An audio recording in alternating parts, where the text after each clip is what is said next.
Okay. In theory, we are live. Hello, But all. hello, we're here with Linus. Well, hello, Uh, friends. well, hello, friends, right? I forgot. Mhm.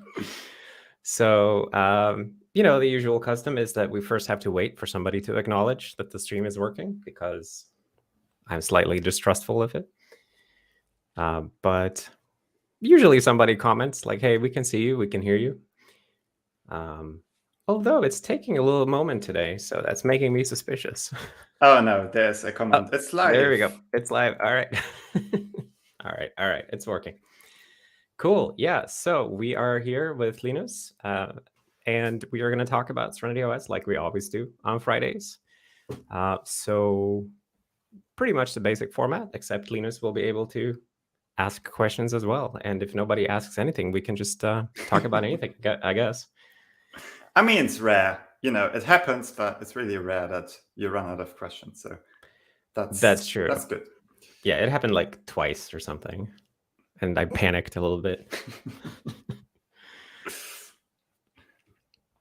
Yeah. So, well, hello everybody. So many people already here. Very nice. Very nice. And I guess before we wait for somebody to ask something, we can talk about stuff we've been working on. So, I don't know what you've been doing lately. I've been so deep into this garbage collector refactoring thing. I mean, the last big thing I did was the refactor around realms and global objects, really. I haven't done a whole lot since then. So, I mean, generally, I've been a bit busy in real life recently. So, I can't spend nearly as much time on Serenity as I would like to. But yeah, that was a massive refactor, just moving tons of code around. Yeah. I would like to get back to our fetch implementation, which is work in progress and ongoing. So I think that's next up on the Yak stack. Yeah. Except somebody keeps asking you to help with other stuff. Who could that be? Yeah, sorry about that, but No, it's really great appreciate it. to like split the work stream a little bit, because Yeah. your changes on its own are already like what 8,000 lines. So it's good Yeah. to like split that up across multiple people and multiple PRs. For sure.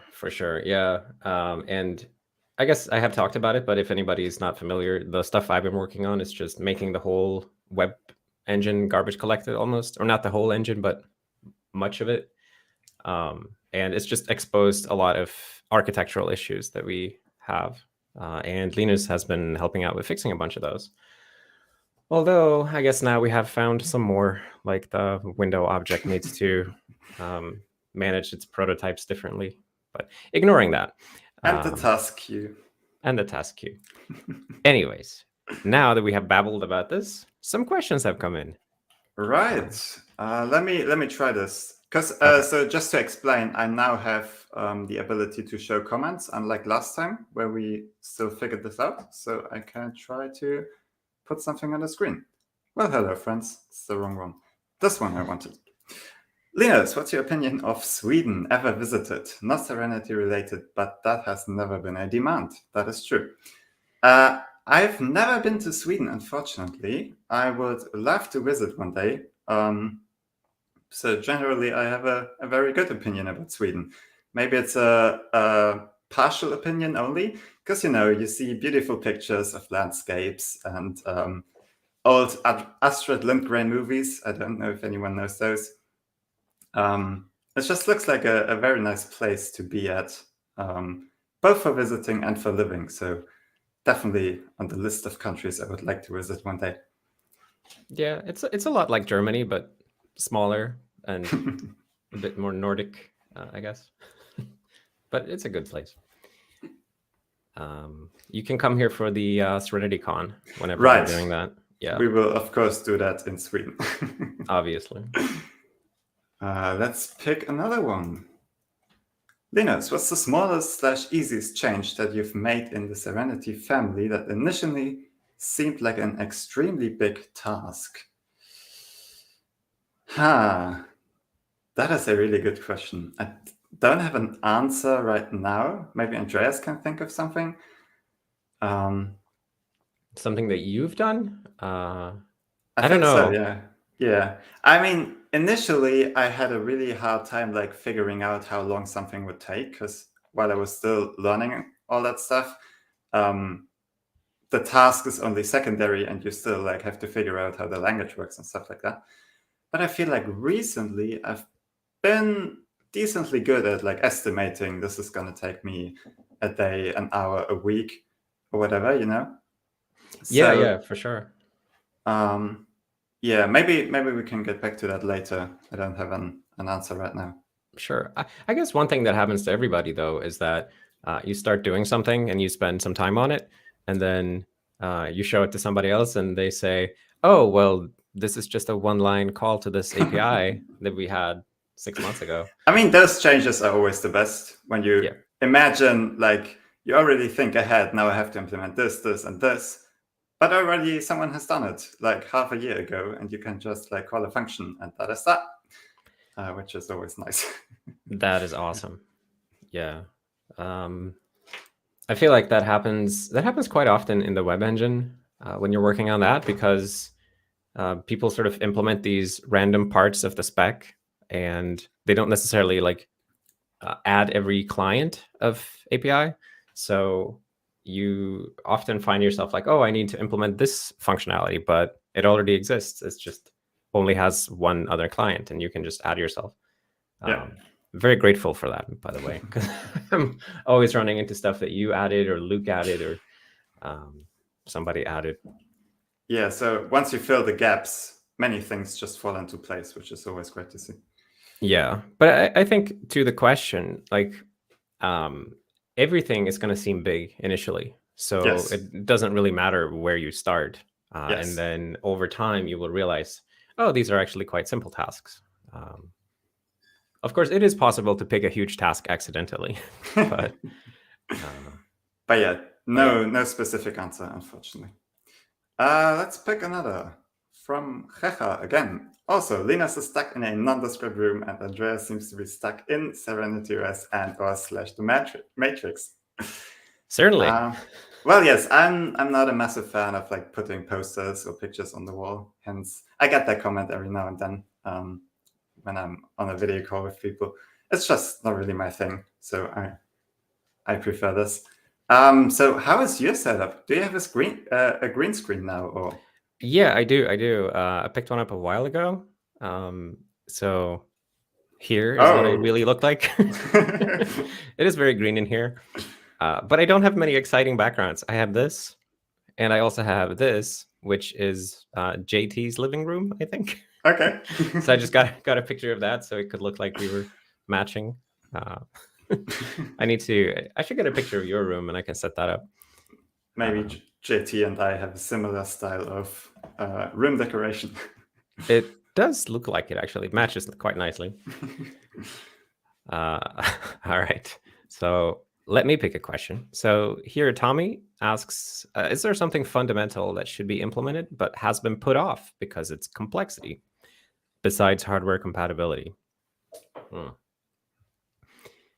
I don't know that that's true. Like the exclusion of hardware sort of makes this question straightforward, because if you didn't say that, we could say, oh, well, 3D acceleration, right?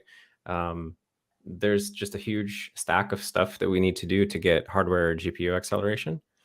But outside of that, I would say like the project is really unafraid of complexity. Like people will just attack anything. Nobody ever says like, oh, I don't think we can do that. And if somebody does say that, then they get ridiculed until they start working on it, usually.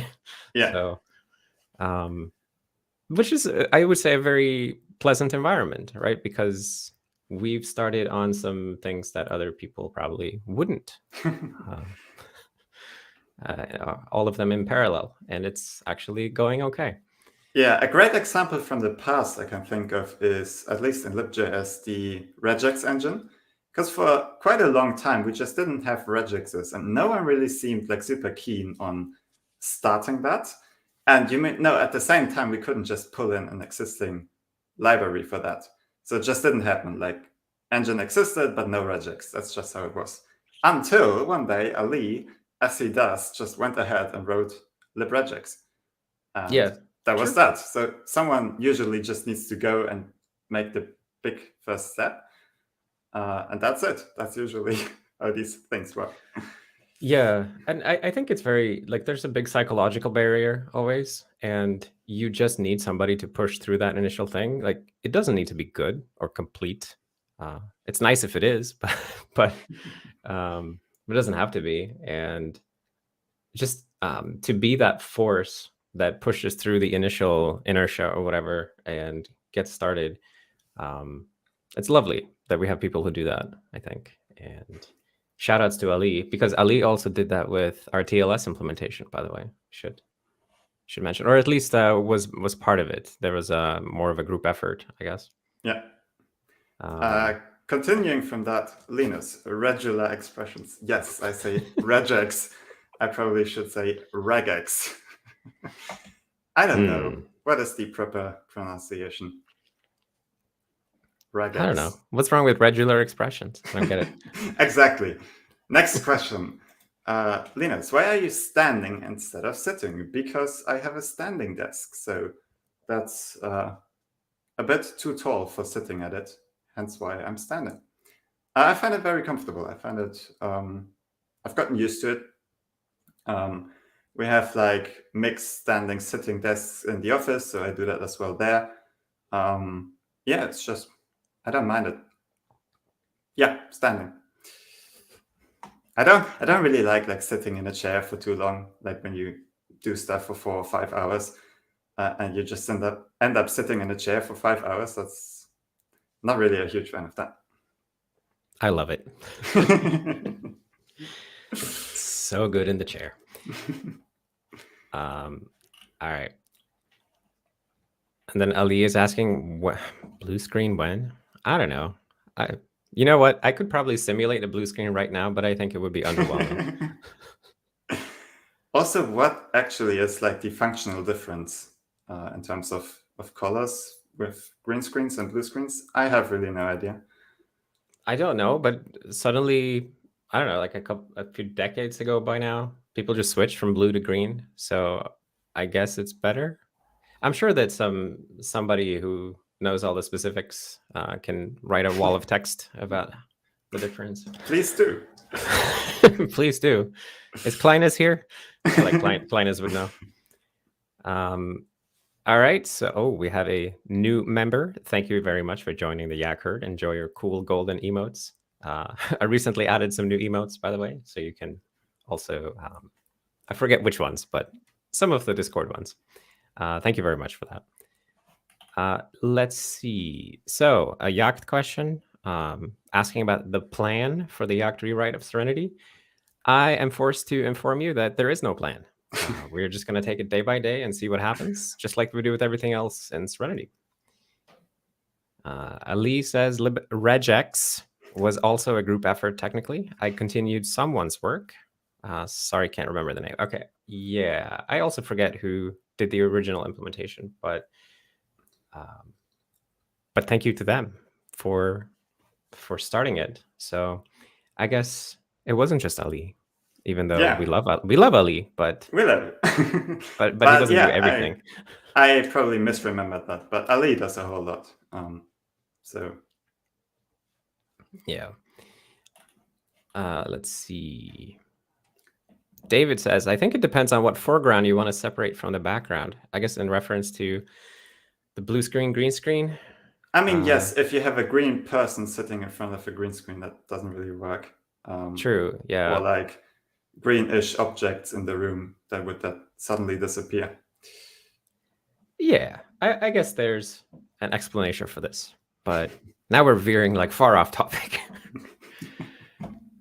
Okay, so here is a more technical question from the literal definition of bruh, who says, what is taking up so much memory? Specifically, Linus, when you first boot up Serenity, it generally takes between 150 and 200 megs of memory. I haven't actually looked at that yet in detail, so I couldn't tell you. I mean, in general, it's probably more in user space, I would imagine. I haven't seen like the kernel taking up hundreds of megabytes of memory yet. Yeah. But I mean, we do start quite a lot of services at the start. Or how does that work with the lazy ones? I don't recall. Are they also... The lazy ones start once somebody connects to their socket. So the way they work is system server just opens all the sockets and then accepts or selects on them. But it doesn't actually spawn the child until somebody connects and we accept. So those don't use any resources other than that socket. But we still do have a lot of resources that start up at boot. And I think a lot of it is user space, as you say, but there's also a fair amount of memory just going into the kernel because our block cache that we have, it's right now it's very, very naive. So it's like a hard-coded one-time big buffer allocation. It's, I don't know what it is, like 64 megabytes or something like that, just immediately gets thrown into the block cache. Okay. And that could definitely be better. Like we could have, dynamically growing buffer cache like other operating systems do, where if you have 16 gigs of RAM, we can have 16 gigs of buffer cache if we wanted to. Anyways, there's a lot of stuff in user space though, and it's very investigable, I would say, if that's a word. So maybe something that we should work on. I don't know. Anyway, someone should pick that up. Yes. Yes. Are we doing live yak baits? Yes. That is perfectly allowed. If anybody's interested in investigating user space or kernel memory use, please let us know in the Discord channel appropriate for your investigation. Cool. Right. Another question. Hey guys, great work. Thank you. Do you ever wonder or worry that libjs and the browser are out of scope for SerenityOS? No, never. I mean, we've already worked on them for almost 3 years now, so it's quite clear at this point that they are not, in fact, out of scope and just fit in very nicely. And I mean, especially the JavaScript engine is also used in other applications like Spreadsheet and maybe another that I'm missing. Yeah, there's like a couple of dialogues in Hex Studio that support like some I think I removed those. Oh, you killed those. Okay. Because they depended on the in-process web view thing, I think. But we can bring that back. It's just that it was unmaintained. So no worries there at all. Yeah, I would also say that the web engine is a great driver of platform improvements. Like we have seen improvements to every part of the underlying stack in Serenity from working on the browser, right? Like the graphics library, but also the core libraries. They really benefit from having a big complex machine like a browser to sort of exercise all the functionality. So I think it fits in well. Plus, who's going to use a operating system without a browser? That's just exactly. It's not something anybody wants. Anyway, someone answered the green screen question. We switched to green screens because camera sensors are more sensitive to green light, just like human eyes. There's more noise on the blue channel. I did not know that. Me neither, but it sounds like facts, so I'll take it. Thank you, Gaze. Yes. It's nice when somebody speaks with that authoritative tone. Another question from Stan Angelov. Well, hello, friends. Hi, Linus. How do you balance work life, personal life, and actively contributing to SerenityOS? So I briefly touched on this in the last stream already.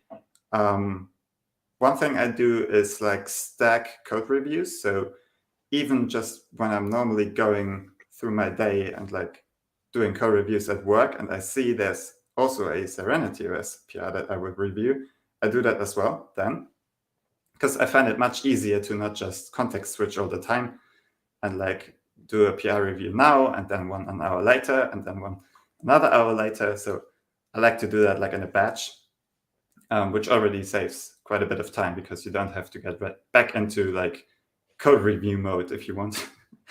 And yeah, other than that, it's just like figuring out what you want out of life and then setting priorities. And if on a certain day you want to do some open source stuff, then you do that. And on other days, you might want to focus on something else instead.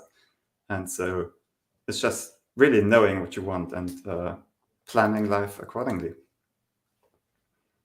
That's a very mature strategy, I have to say. Like I was not that smart when I was 25 or however old you are. but yeah, that's good. Sounds very good.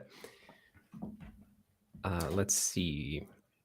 So we have Booch itself asking, will SerenityOS support touchscreens?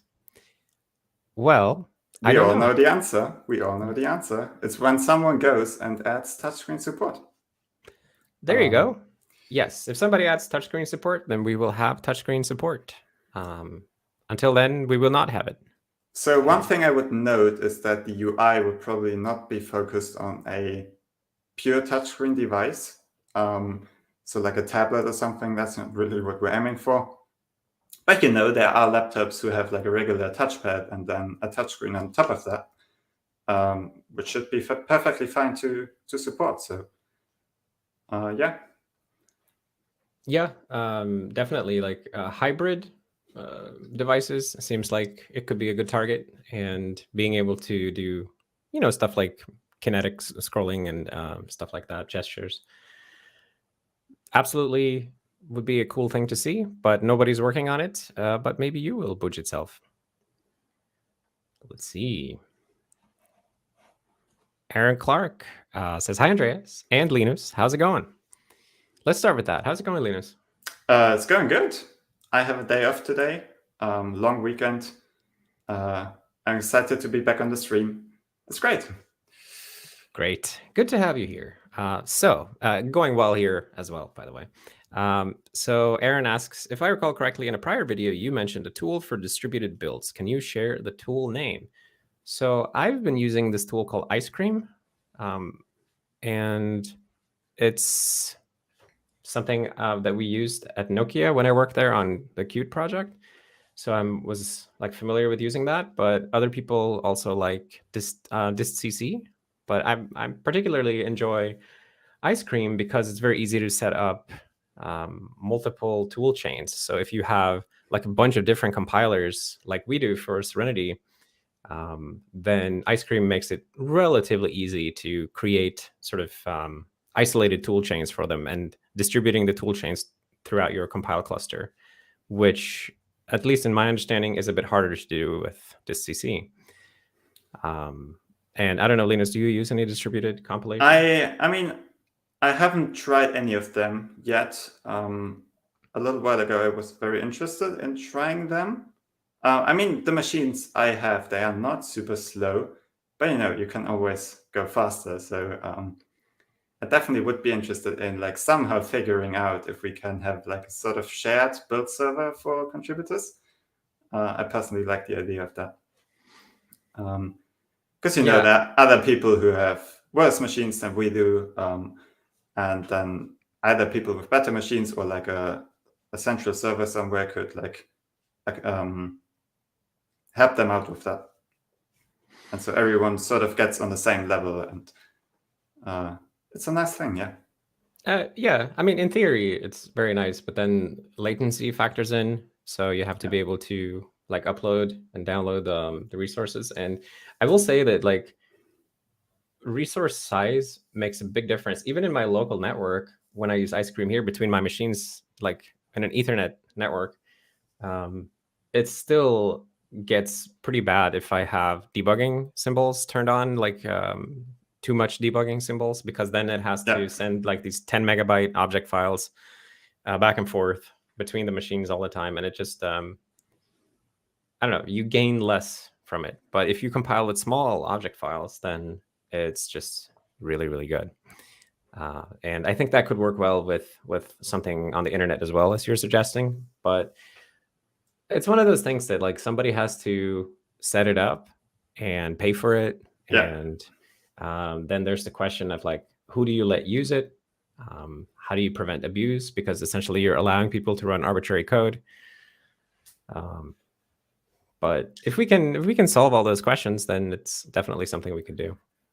Another interesting idea would be trying that for CI.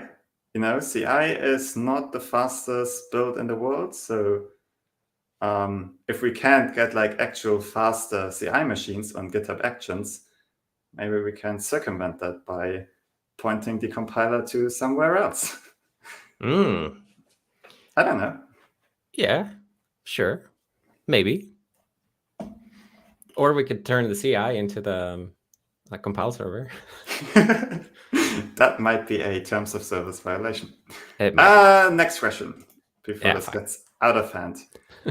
Gunnar, it's been a long time since I've seen your face around here. What's up, Gunnar? How are you doing? Welcome back. Windows 8 start screen with live tiles 1. I'm afraid that's not gonna happen anytime soon. Maybe when Microsoft buys SerenityOS and decides to re-implement that old style. Or if someone forks it, you know?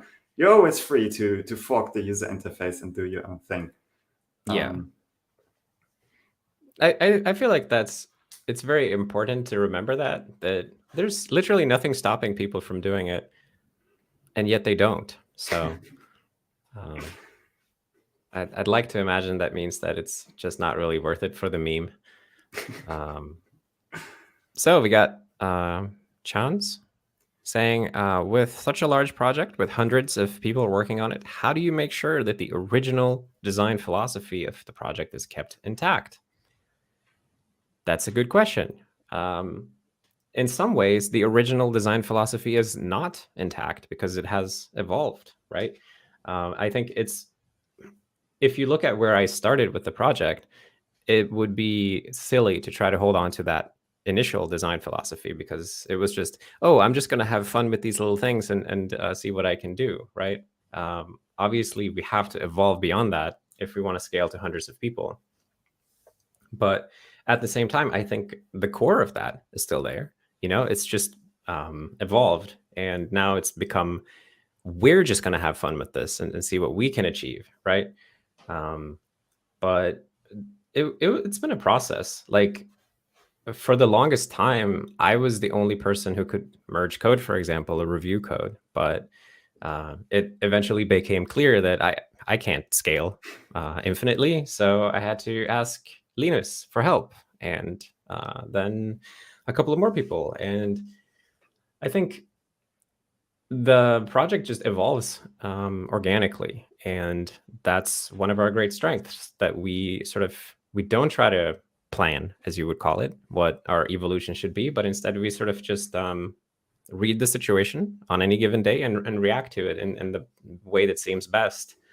And interestingly, like, it feels like we haven't made that many big mistakes, and architecturally speaking, from a project perspective, we've made code architectural mistakes, but yeah, I think just by letting the community aspect and the project management aspect grow organically, we're sort of more resilient, I guess, because I was looking at our rules on Discord, for example, and every rule we have was added because some behavior was sort of disruptive or annoying to people. So we tried to formulate a rule that makes the space better for everybody, and all of the rules sort of grew organically. And I like that. And I think that's the way to run a project like this, is to do it organically. Anyways, those are my thoughts. I don't know about you, Linus, because you've been here for a very long time as well. That was very nicely explained. I'm not sure if I have anything to add to that. Yeah, I think the key factor is just growing organically, and sometimes just accepting that it's maybe changing the direction slightly, but that's not a bad thing. So, yeah. Indeed. All right, let's see. Nick Alcorso says, hi guys, I'm struggling to understand the advantages of the enum feature in Yacht storing values alongside the enumeration. Can you please explain the target use cases for this feature? It's the same reason that you would use it in any of the other languages that have them, like Rust or Swift or whoever else. It's just a very common programming pattern, and it lends itself to pattern matching, which is just an extremely expressive way. And we frequently tend to store data that is like, oh, here's a value that has some type, and depending on the type, it has a bunch of associated fields, right? We have tons of examples in SerenityOS where we do that manually in C++, or we sometimes use our variant pattern. But when you do that manually, you're always sort of, you have to do a bunch of busy work, and it's never quite as expressive as it could be if the language would help you do it, if the language knew exactly what you're trying to say. So by making it a language feature, we take common programming pattern and just let the compiler be there with you and understand what you're trying to say, instead of you having to sort of trick the compiler into doing it. I guess that's what I would say is the advantage of it. But you can totally get by without like enums and pattern matching. It's just much nicer to have it, I guess. I don't know. Do you use any languages with pattern matching, Linus? That's the thing. I'm more coming from languages that traditionally don't have that and don't have like, what are they called? What are these enums called? Like some types or something like that, right? Yeah. But like think of Python and JavaScript and now C++, like they all don't have it. Python, for example, just had pattern matching added in the most recent version. And so like the usual suspects like Zig or Rust, where you would see something like that, or pattern matching in some of the functional programming languages, I have not really used that much. So I found it quite like not as intuitive when I first saw it in Yacht, but I've gotten used to it. It looks like a good solution. So yeah. Plus now it's coming to JavaScript, I hear. I'm not sure if maybe or no. I mean, there's a proposal, I think, for pattern matching, but I have not seen that much activity on it recently. Okay. So it's not like it's coming next year. It's a bit longer away, I think. Yeah. Although, like, if they get the spec to a good enough point, then maybe somebody will implement it. I've seen that happen. There's this weird engine that just implements new stuff. I mean, it is really surprising. We are like basically implementing all these stage 3 proposals at this point. Like I wouldn't claim that we currently have all of them, but they are always in scope. So whenever someone wants to pick something new up, and there is a active stage 3 proposal, then that's in scope and could totally be added. So. Right. Yeah, exactly. But I think that's very healthy, right? And it's for sure. It's a good test of our engine maturity and architecture to see if something is added to the spec, can we easily integrate it? And so far, it seems like we can, right? Yeah. And a big part of that is just like not trying to deviate from the spec at all, mostly, except for some like edge cases or performance shortcuts. And then because they just insert new functions and maybe sometimes additions in existing functions in the proposals, we can literally just match that and insert lines of code in our engine. So it's very easy to just follow the new additions and get to the code where you need to edit it.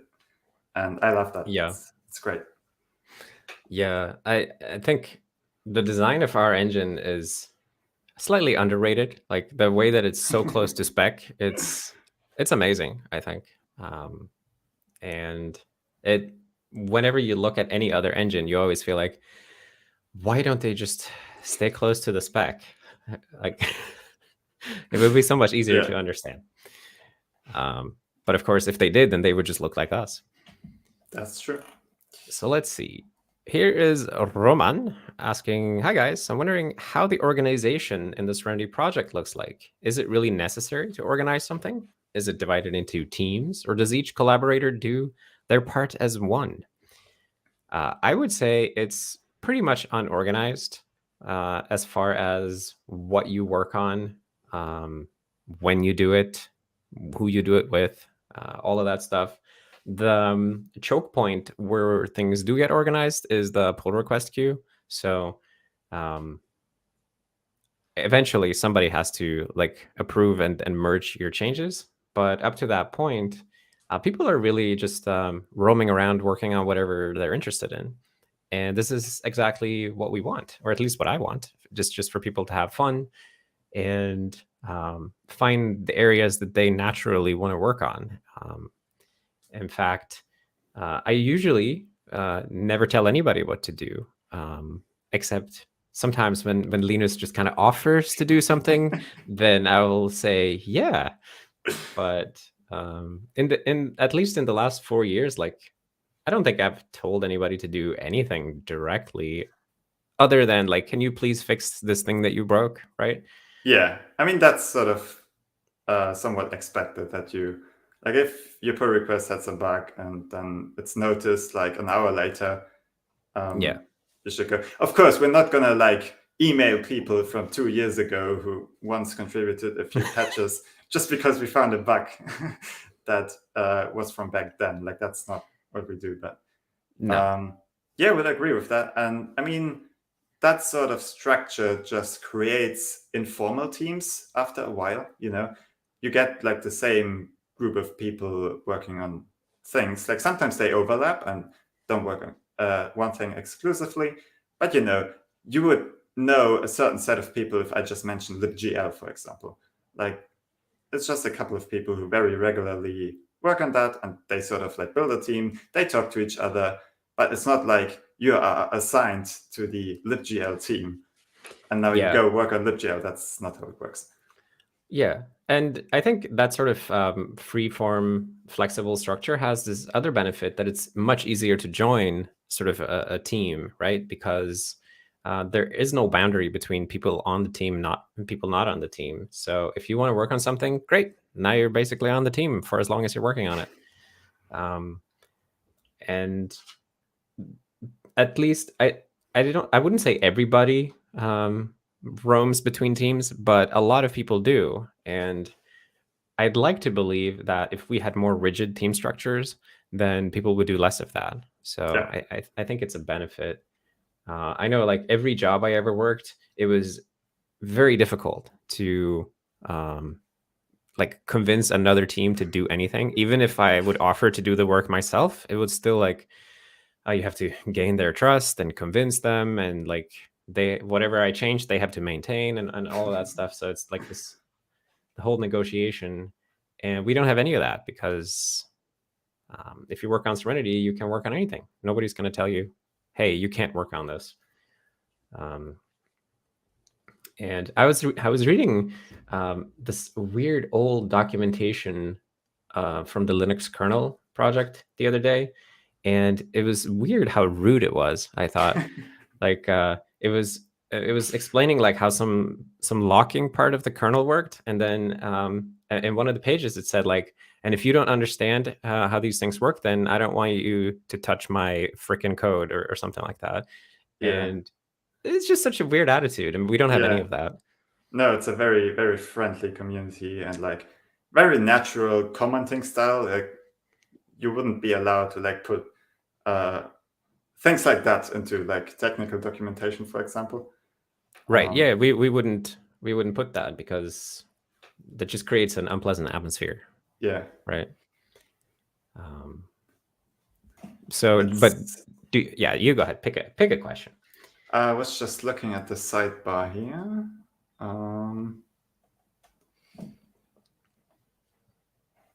A haiku question from Leonardo. Well, hello, friends. Did you have the opportunity to see the Haiku project? If so, is there anything that can be used as inspiration in SerenityOS? I had not a lot of exposure to Haiku yet. I've seen a couple of screenshots and, you know, people working on it and like presenting something in a big release every now and then. But other than that, I haven't personally tried Haiku yet.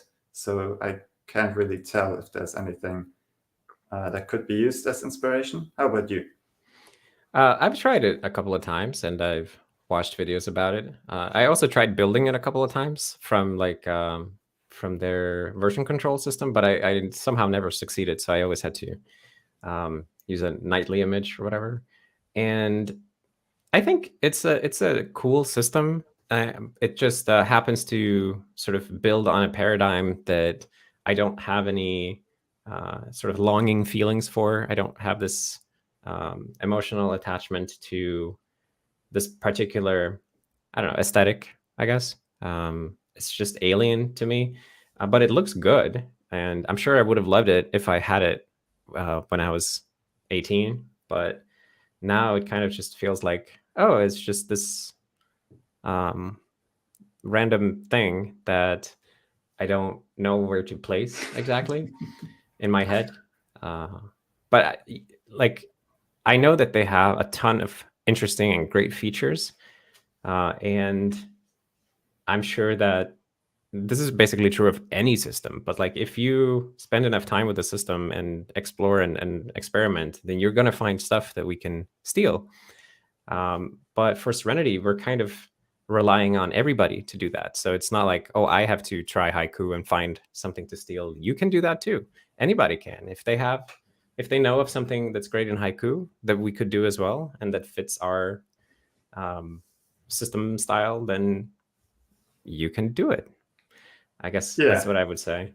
I mean, steal sounds a bit negative, but taking inspiration from elsewhere is very much what we do here. So it's not like we would say, oh, this is implemented in Haiku, so we don't want to implement it because like they already have it and we don't want it. So it's more of the opposite. If it's a good feature or a good thing to have, then yes, by all means, let's implement that.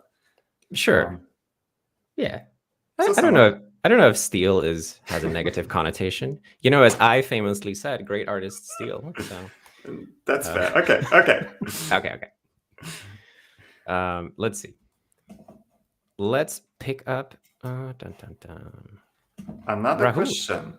Can anyone contribute to it? I assume it, meaning Serenity, then yes, absolutely.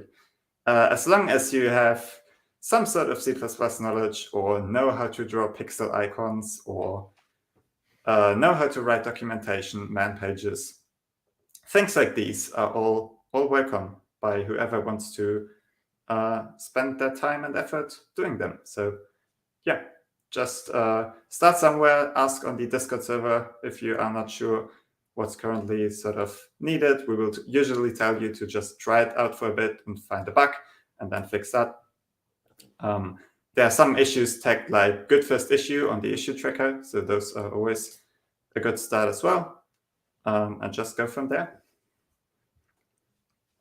Yeah, for sure. I would say you don't have to know C++, for example. I know you were not super familiar with it when you started. It's absolutely possible to pick it up as you go. But it is a fairly advanced project, so you will have to pick up a lot of C++. But if you have the time and the energy and the interest, then you can absolutely learn the language as you go. Yeah. Let's see. Omni asks, is ACP fully implemented? No. Lots of stuff is not fully implemented, ACP included. Network Exception is asking if Andreas's background is just plain gray.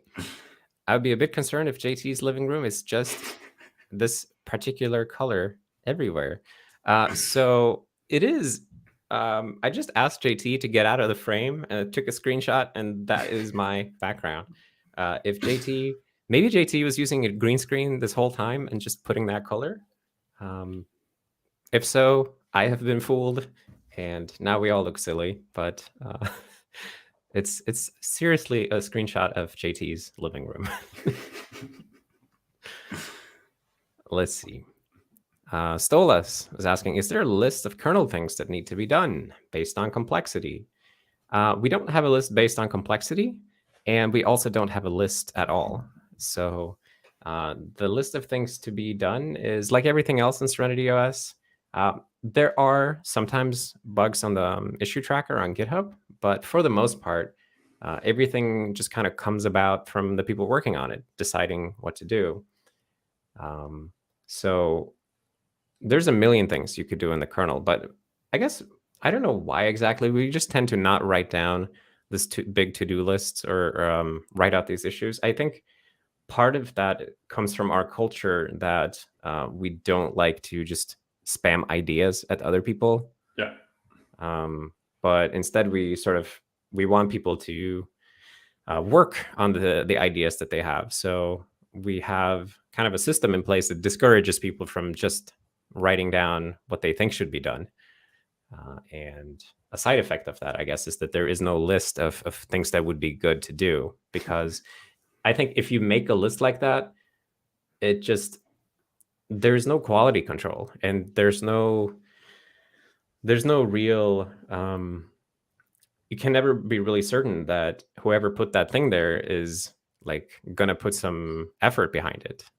So me personally, I think that's a good culture. I don't know. Yeah. And, you could also call the list a roadmap, and then suddenly you're creating expectations that this is actually gonna happen at point X. And then if it doesn't happen because no one stepped up, you create disappointment, and people are like, oh, but it's on the roadmap, why it's not implemented yet? And that's it takes a lot of fun out of the development process. If you have to like constantly look forward, what are we gonna do next? And like, here's a list of things we need to achieve, because we don't really, if no one wants to work on this specific thing, then it's just not gonna happen. That's sort of how it usually works. Yeah. As weird as that sounds, but that's reality. Yeah, and like reality is also that the vast majority of people who work on the system are just doing it for fun with no other motivation. And if somebody's helping out with this for fun, like, I'm not going to go and tell them, please stick to the roadmap, please pick a task off this approved task list. Don't go having too much fun. Like, I need you to help out with the effort here. It just sounds wrong on so many levels. It's so wrong, right? And it would turn me into a person I would never want to be as well. At least as long as I'm not in a position to pay people. If I could pay people to work on stuff, then I would probably feel more comfortable asking them, like, hey, please do this. But until that day, we're sticking to the strictly whatever you want to do strategy. Very nice. Very nice. Okay, Linus, do you want to pick a question? Let's see. Let's just pick the latest one. Oh no, that's a response to someone else, I think. There's a lot of responses going on. Tim asks, also, no, there appears to be a back of a chair behind Andreas whenever he leans to the right. Are you sitting on a chair? Yes, I am sitting on a chair. I admit it. I was sitting down this whole time. I'm not like Linus. I don't want to stand up in here. Come on now. I will say, though, it is. I do have a rising desk, although I haven't pressed this button in months, so I'm going to try to press it now. Oh my goodness. Slowly disappearing into the void. All right, I'm just going to bring it back down because it's much nicer down here. Yeah. All right. Another question. Will Serenity ever switch to the Multiboot 2 standard? I don't know. Will we? I also don't know. It's certainly possible. So it's been a long time since I looked at Multiboot 2. And as I recall, there aren't really that many advantages to switching. So if anybody wants to switch, they're free to do that. The main thing I care about is fast boot. Like, when I'm working with QEMU, I just want it to boot as fast as possible. So anything that makes the boot slower, not interested. But if you can make the boot faster, or you can keep the same speed and get some functionality we don't have now, yes, interested. But ultimately, the answer is like any of these questions that ask, will Serenity do this? Will Serenity do that? The answer is, when somebody does the thing, then we will do the thing. If nobody does the thing, we will not do the thing. There is no plan, but you can change the future of the project by participating. That is correct. Next question. Background question. Not having a list makes it hard to start though. Now I'm not sure what to implement or add, but as I reverse engineer the Windows kernel a lot, I might use some of that inspiration. Now, there we have a tricky legal question. If someone reverse engineering the Windows kernel should really be working on an open source project, implementing kernel features, I'm not sure. In theory, that's how the whole ReactOS project works, right? Yeah, but you might end up accidentally putting in some I don't know. I'm not a legal expert on that. So. Yeah, no, me neither. But I've dealt with enough software legal people to know that if you said this at a company, they would say, please don't do that. Like, I guess it depends on how you reverse engineer. If you just like reverse engineer on behavior, then sure, maybe. Yeah. Like, yeah. If you're actually taking the binary apart and then suddenly you have a bit of source code here, that could look like the original proprietary one, then you might get in trouble. Yeah, and I guess the thing is, even if you are completely, clean rooming, reverse engineering, you can still violate patents by implementing some patented algorithm and whatever. And it's entirely possible that we're already doing that in our code base in various places just because we are not aware. But if somebody were to make us aware of that, then of course we will have to take action and replace it. But I think, yeah, it's like a whole minefield of things. So just hoping to stay out of that world. But still, regarding making it harder to start, yes, in some way. But you can also just, go on the Discord server, ask in the kernel channel what sort of thing currently is being worked on, or just, look at the pull request list and then maybe ask someone if you can help out with their thing. Because oftentimes someone has like a rather big feature in mind and they would gladly accept some help that's sort of like unrelated but still required. And so helping someone else out might be a good way to get started, for example. Yeah, and also with anything really, like going faster or being more stable, should usually provide a long lasting inspiration for kernel work. And I will say, like with Serenity, we're really not trying to reinvent the wheel. We are trying to make a really nice wheel. So you don't have to always, we don't have to look for novel solutions to everything. Like just taking something that we have right now, and if you know a better way to do that thing, then just doing it in a better way. There's probably like 1,000 things you can do like that also.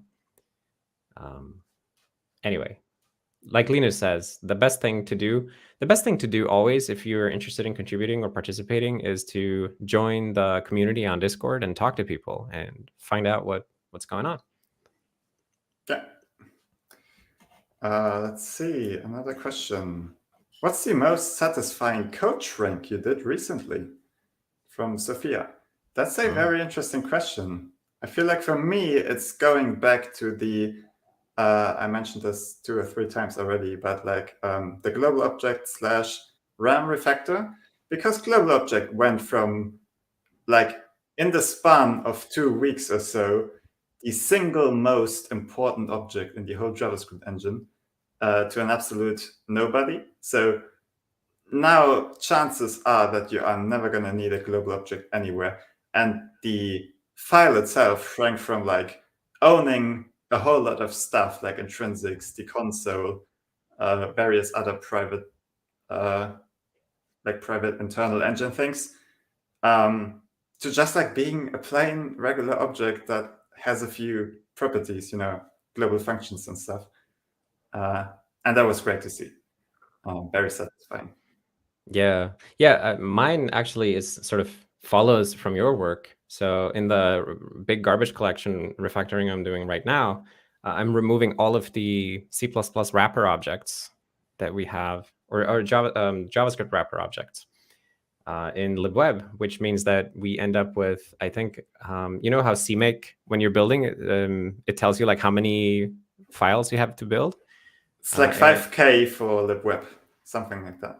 Right. And I think there's, with my current refactoring, like the state that it's currently in, there's like 400 less files to build, which is really nice. So that's a very substantial code shrink from sort of merging functionality of all these duplicate classes, making them into one class and cutting out one file every time you do that. It's very nice.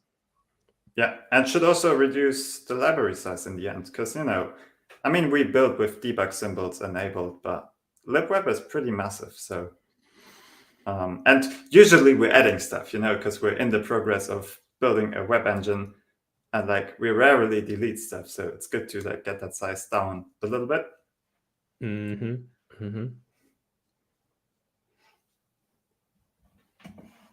Let's see. You want to pick something, Linus? I'm scrolling back because I feel like we missed a whole bunch of stuff. Yeah, there's some discussion going on about wine and how they work with or without reverse engineering. I'll pick this one from Gecha that I missed. Apparently, at least 3 people in the emoji nation would like to see you make an emoji. Video when? Hold on, I feel like a long time ago, you made some emojis in a video. I vaguely remember you drawing little emojis in GIMP. I feel like I did. Yeah, like the very first ones, right? I'm not sure if it's actually the first ones, but you know, when you made like the emoji picker, maybe then. Yeah. But at some point, I feel like that happened. So maybe dig around on YouTube and see if we can find that.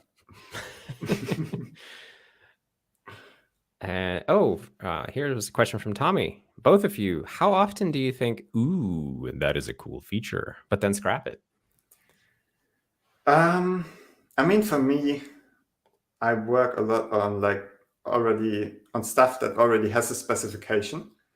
So I don't get to discard features because I don't like them nearly as much.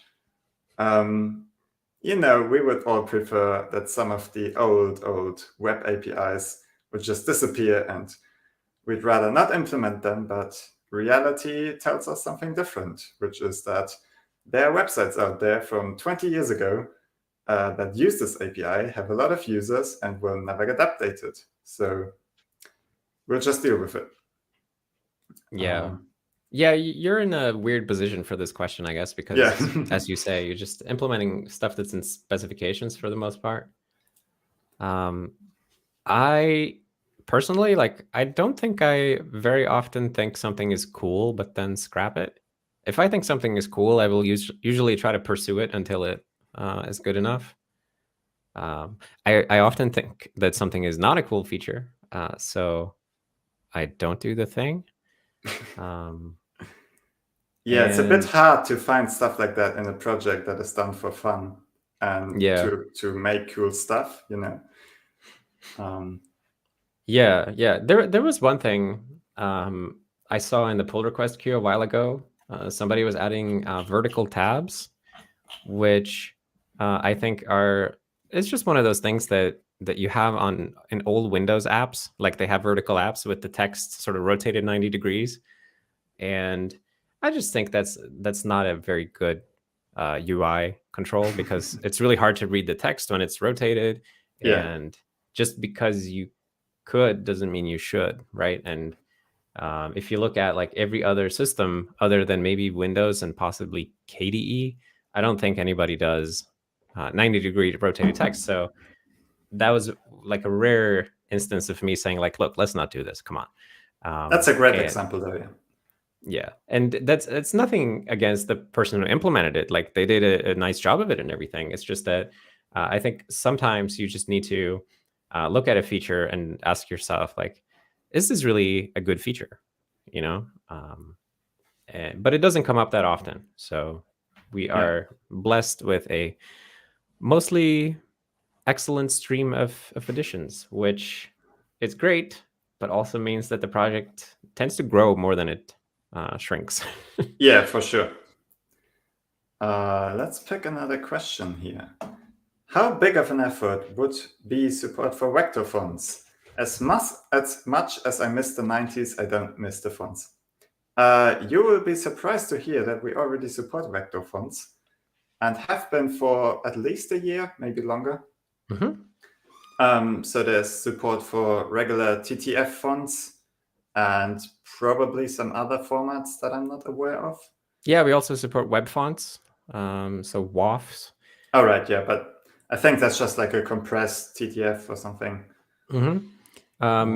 We should be able to add OTF support with, like the headers work a bit differently, so we have to add loading logic for OTF, but I don't think it would be that much of an effort.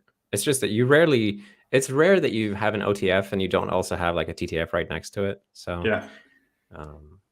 I mean, that question is raising a good point, because we don't use any vector fonts by default. Like if you just boot up the system as is, you're not going to see any vector fonts, because we prefer the bitmap fonts still.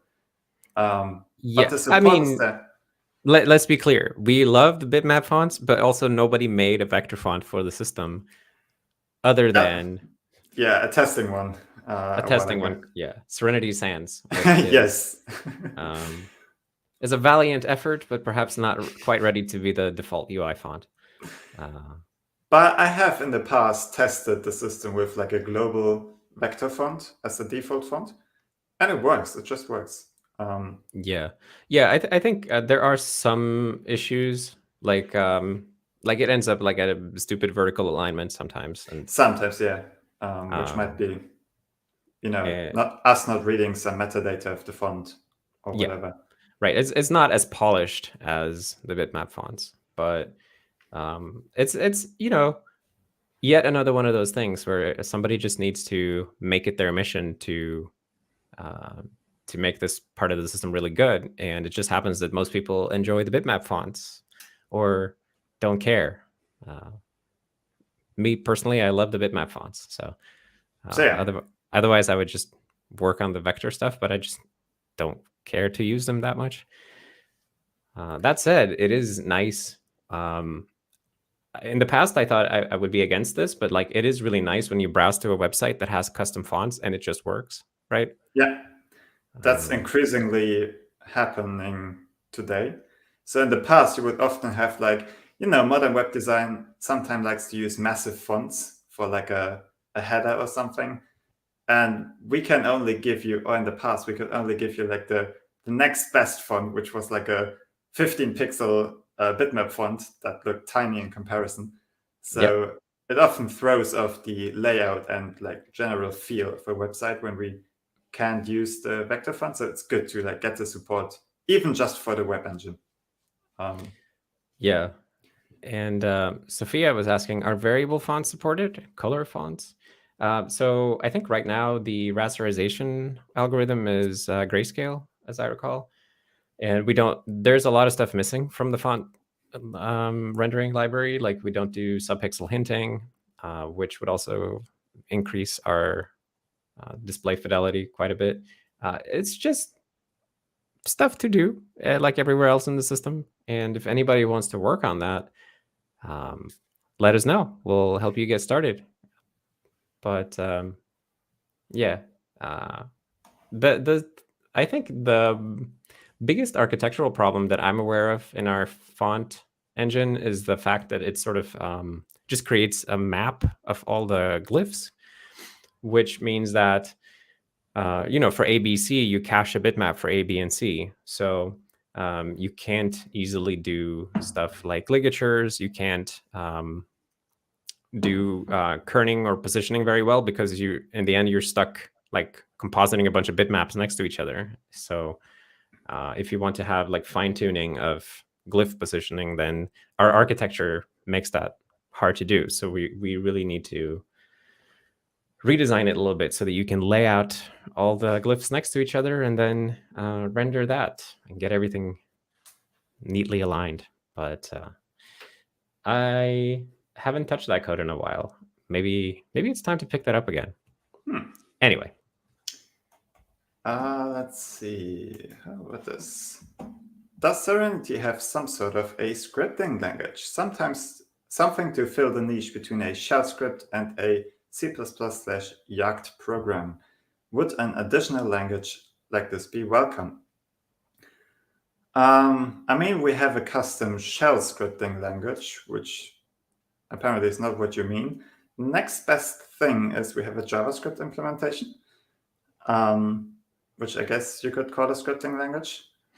You don't have like a lot of system level tools for that. So we have a basic interpreter that can read files and write files at like load JSON, stuff like that. And you can get quite far with that, but it's not like you could write a fully fledged standalone program that does all sort of system level scripting. Yeah, it's an area where we could do a lot to improve and make JavaScript accessible as a scripting language, I guess. But nobody's really picked that up and turned it into a cause. Yeah. I feel like right now people are just comfortable making like actual C++ or later Yacht programs. So there hasn't really been a need to like move away from that and make them more scripted. Yeah. And also we have ports, so feel free to just install the Python port and script away in Python if you want. Yeah, certainly. I think given that the system is so vertically integrated, it's not really like other systems. Because here, if you build your program in C++, then you have access to this huge stack of functionality. Yeah. And switching out to a scripting language means that, oh, now you're stuck in bare bones territory with like, oh, you can do basic IO and interact with the file system, but you're kind of very naked compared to C++, and it's not that interesting to write code in that naked of an environment, I think, for Serenity, because yeah, the step up is so huge. Let's see. Isn't the emoji basically a color font? Yes and no. So the way emojis are currently implemented is a bit special case. So we basically try to figure out if whatever is in your text could be an emoji based on like a sequence of code points, because emoji is not always a single one. So like flag is 2 code points and so on. And then we just look in a directory if there's an image of that name, and that's basically it. So they are not really a font in like a font format. We just have a bunch of tiny PNGs. I mean, Recha already knows that because main author of the emojis here, but yeah, so it's still part of like the regular text painting code in libgfx. Like you don't have to say, I want text and an emoji. You just give it a string that has an emoji. And regardless of whatever font you have selected, we'll just pick like the system emoji from that. Yeah, yeah. Which has pros and cons. I mean, it means that you get the emojis work with any font that you're using. But it also means that if you actually use a font that has custom emojis, then we'll just ignore those, I think. Yeah. And just go straight to the system emojis. Yeah, I don't know which is better. I think like if you go to a website where they would have their own emoji language built into a web font, you would probably not like it that we switched to the system emojis in that case. Mm-hmm. Yeah, but yeah. You know, sometimes websites also implement that differently, so they would just display like an image, and then it doesn't really matter. Like Twitter does that, I think. I think, yeah. Although they still put the, I saw this. I was debugging Twitter the other day, and they do put an image for the emoji, but in the alt text of the image, they put the emoji verbatim. So, I mean, that seems like a good choice to make. yeah. This seems totally fine. Hopefully your screen reader can figure out how to tell you what the emoji is. Not exactly like spell out individual code points. That would be awkward. that would be awkward. Yeah, so it can actually say laughing, crying, smiley face. Right.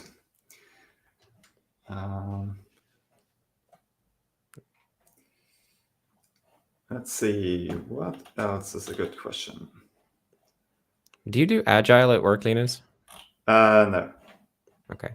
No. Well, let's take this question here anyway. From Abhishek asking, hey guys, how do you deal with Agile turning development into fast-paced delivery? I honestly don't want to deal with Agile. Well, then find a place to work where they don't do Agile. I feel like that's the only solution. Yeah. Or, convince your team to switch to a different development style. Yeah, unless you are in management or particularly senior, they're probably not going to switch just because you don't like it. So if you don't want to work with Agile, like Linus says, you just have to find a different place to work. Yeah, and it's not all bad. Like, there are various good parts that you can sort of pick out and integrate into your development workflow. But yeah, just find a place where they do it differently. Yeah. In my experience, like anytime that a company adopts sort of a methodology wholesale, like we are now doing Agile. Yeah. Everybody read the Agile book, go to Agile training, get Agile certified. That usually does not end in a fun way for the people actually working there, implementing the thing. Good places, in my experience, tend to sort of pick and choose. Like they pick the good things from methodologies and then adapt them into their workflow somehow. But I don't know. I've worked in places that focus on software and places that don't focus on software, like enterprise, more like enterprise places where the business is not directly software related. And I think in the places that are not directly software related, that's where Agile is pretty popular because it just seems like, oh, here's a solution to our software management problems. And we can just adopt it and then we don't have to think about it. Whereas companies that are mainly software oriented, they tend to be more, I don't know, willing to experiment and adapt and find things that work really well. Yeah. Anyways.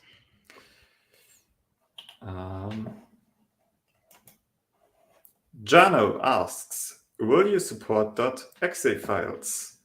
And the answer to that is, there was a work in progress wine port somewhere. I'm not sure what the current state of the wine port is. I know Idan worked on it a whole lot, but I'm not sure if it's merged yet. Yeah, do you know? It may have been merged, although maybe I'm thinking of the QEMU port. Yeah, I mean, you could go run Windows in QEMU on Serenity. Yeah, obviously. And then run your exe file. But that might take a few days. Yeah, but I don't think there's any like big win from supporting exe files natively. Like we are making all the software ourselves, so we're more interested in writing new programs instead of importing like Windows executables and running those. So if you want to do that, you can use something like Wine. And maybe the compromise that you have to make is that you have to type Wine notepad.exe instead of just notepad.exe. I mean, no, you could probably just, I mean, depends on if you open it from the terminal, but like you could still set Wine as the exe file handler, just like it works for regular image files, for example. Yes, you could with the file manager, but like / wouldn't work. Yeah. But I think we also have like an open utility. Yes, we do. And then you could open exe file. Yeah, but that's still a bit in the future, so don't expect that to work today.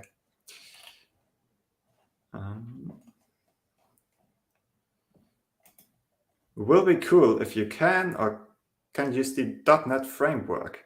I feel like someone worked on a mono port as well. Yeah. Was that Jake doing that? Yeah, I think that was Jake. I'm also not sure what the state of that is.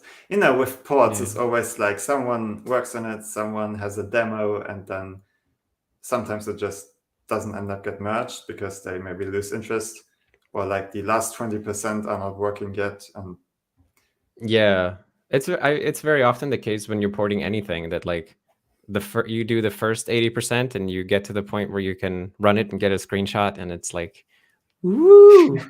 And then the last 20% of like turning it into a package is so boring compared to the first part. So then the port just kind of drifts away.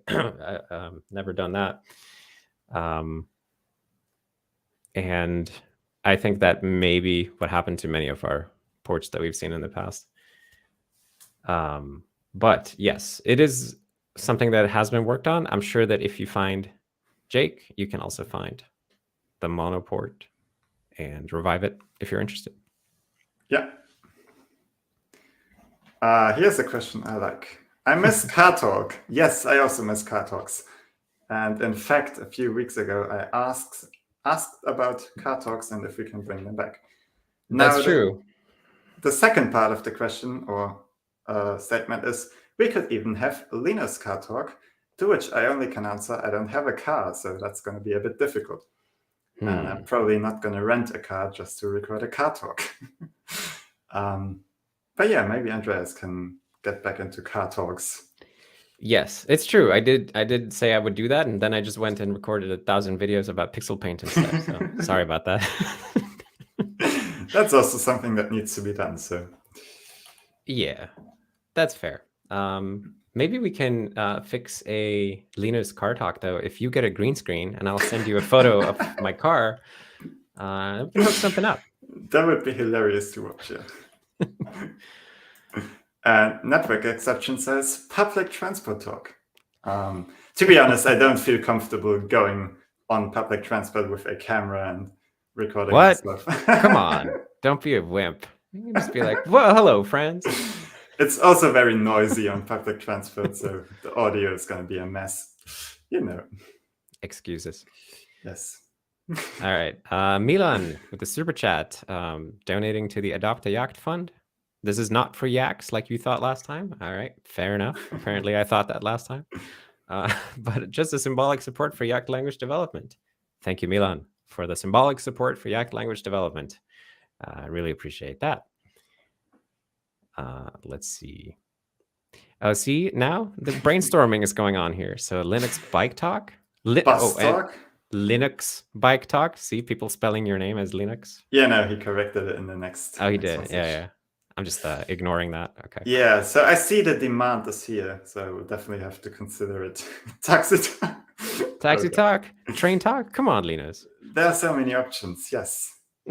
So I feel like people like other people talking while they are moving. Is that sort of what we're getting at here? That's what I'm hearing. Yeah. Or while they are in something that moves. Yeah. Yeah, because you could also do those like backyard walk around and talk, but I suspect you're going to say you don't have a backyard. So. That is true, yes. All right, do you have a balcony? We do have a balcony, yes. So maybe I will sit on the balcony and record a balcony talk. Perfect. Balcony talk. That sounds like fun. All right, let's see. Stolen car talk. The options just never end. All right. What else?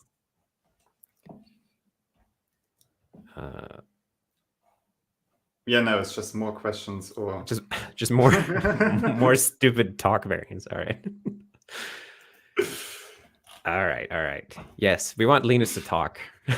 Yes, and I will eventually record another video. It's been a few weeks or months. So yeah, that's also tying in back to the question someone asked earlier about work balance, life balance, open source balance. Part of it is just choosing to not to do some things because you don't have time for them, which in my case is recording stuff. Because, it's a bit more than just like hacking away on something for an hour. Then you also got to edit it and upload it and like all that stuff, which I'm still very slow at. So it piles up to sort of a task that would be an hour if I don't record it to maybe 3 or longer hours if I ended up recording it. Yeah, I think it's whatever you choose to record, like it always ends up making the task slower and longer. And but the nice part is that other people can see it and get inspired and learn about what you're doing. And at least in my case, like I do feel like it's worth it for me to do it as much as possible. But obviously the trade-offs are different because you have other obligations that I don't have. Yeah. But I will say, like, I really appreciate when you make videos because I get to see sort of your perspective on the stuff that you're working on, and it is really nice. And would love it if more people did as well. Oh yeah, definitely. And we did see a couple of like newcomers in terms of recording Serenity development on YouTube. So David has done a video, and I forgot the other one. The person working on Cosmo, James. That's James Pulio. Yeah. So yeah, if you're interested in that, maybe give it a try. Yeah. All right. Here is the question for you. Linus, do you have a question you would like to ask the audience? I will get back to that. Yeah, I know, right? Like when people ask me that, I feel so on the spot suddenly.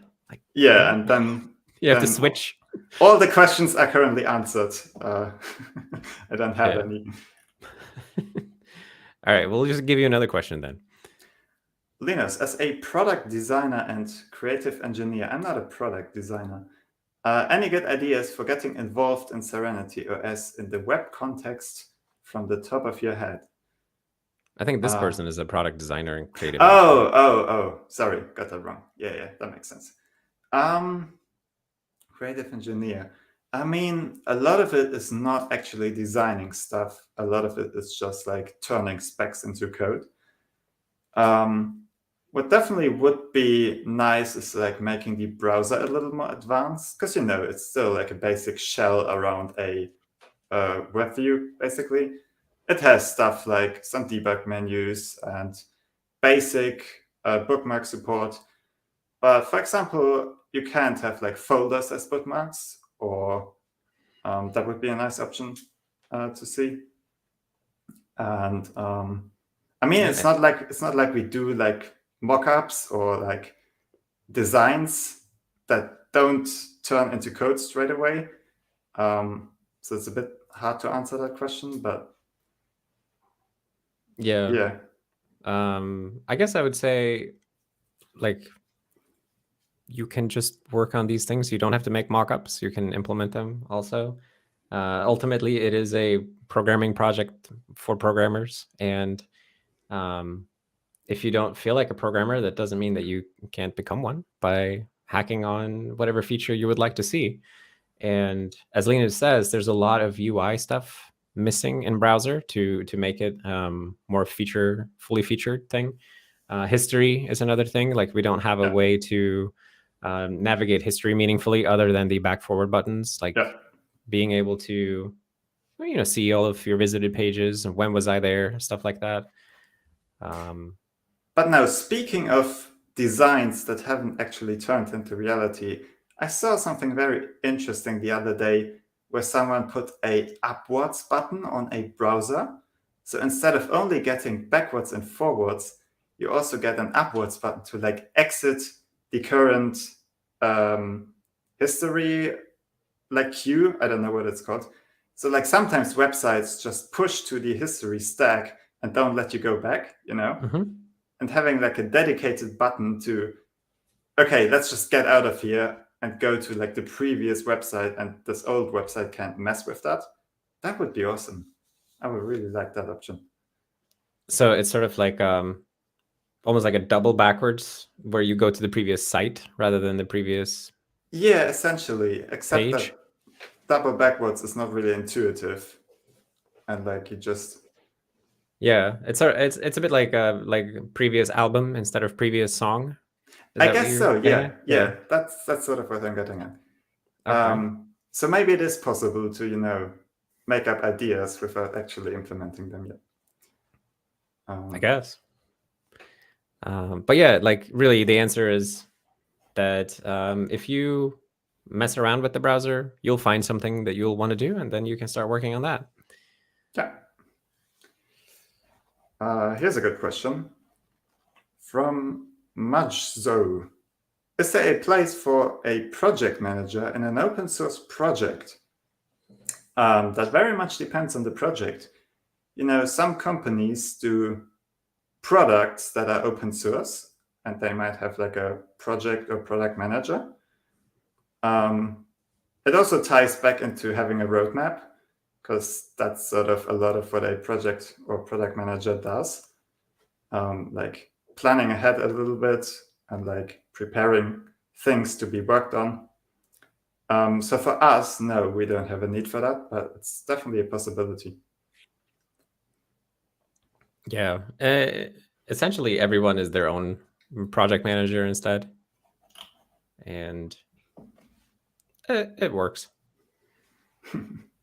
But if somebody shows up and wants to pay people to work on Serenity, then they can also PM those people however they want, I guess. Let's see.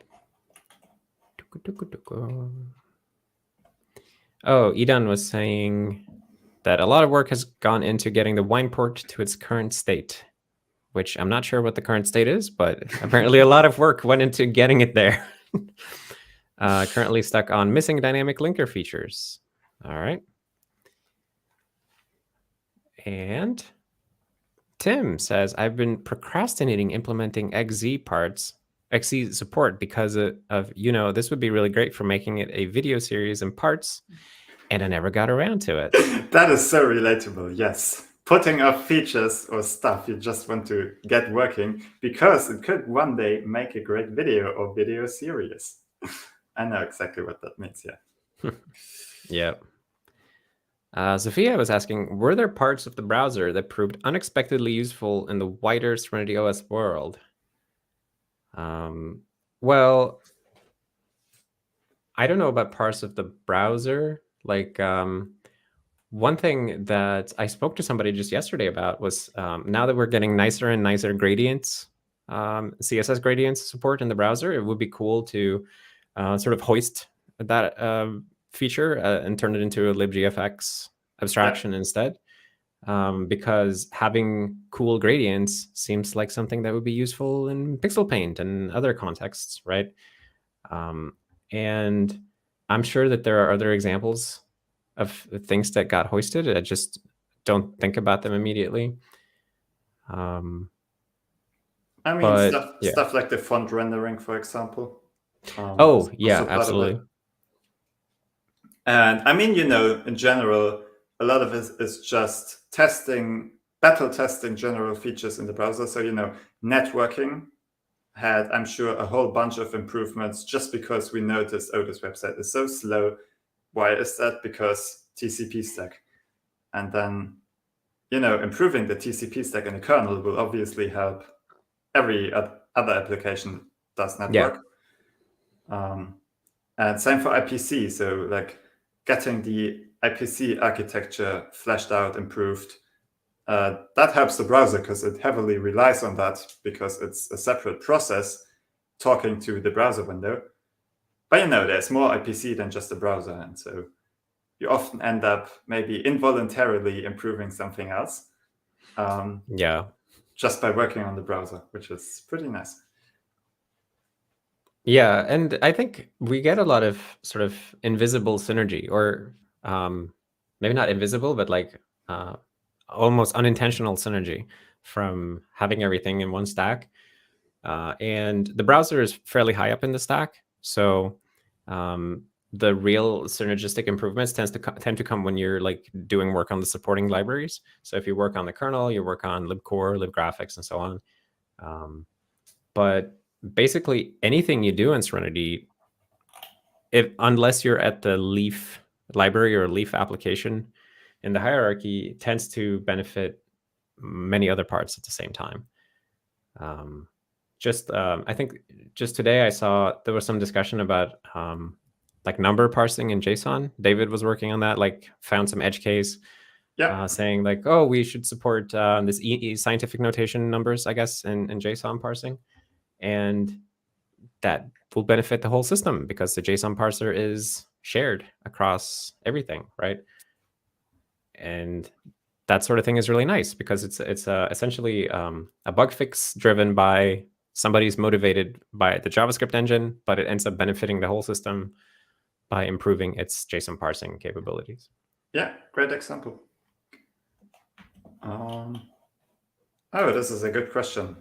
I recently found this channel and I love the work going on here. Silly question, but why create SerenityOS? What is the purpose/cause behind the project? And I will let Andreas answer this question. Oh, well, it's been a long time since somebody asked me that, actually. I think after I put it in the FAQ, people stopped asking so much.